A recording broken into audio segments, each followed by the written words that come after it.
Today's question is, can I kick my spouse or our children out of the house or even off the property without their consent when it becomes clear that my spouse and I are headed for divorce?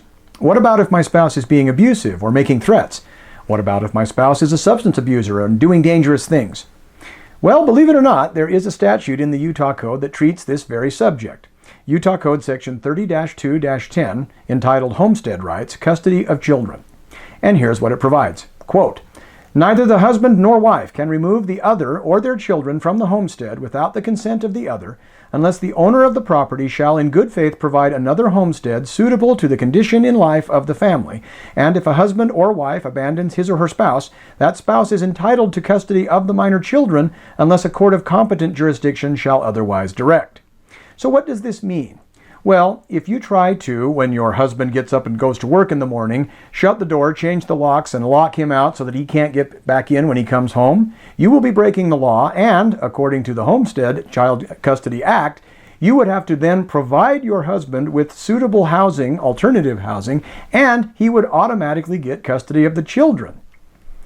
Now you might ask, does that actually happen? The answer is, I've never seen it happen, and I have argued that exact matter in court before and cited the case, or cited the statute rather, and the courts look at me like I'm from another planet. They actually don't believe such a code section exists, and when I show it to them, every court that I've argued it to has found a way to get around it. I'm not saying they found a legal way around it, but I've seen them work around it. All right. So what if you're saying I had to lock my spouse out because he or she was being violent?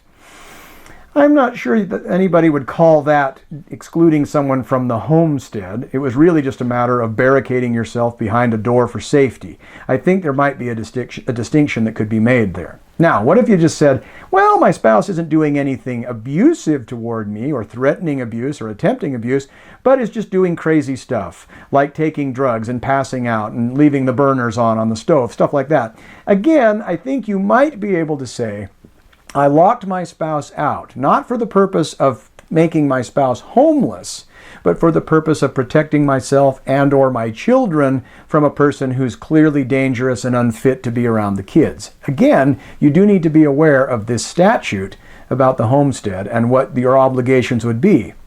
So, if you're in that situation, I think I'd put my safety first before worrying too much about the details of the statute, as long as you could clearly show you had a safety concern.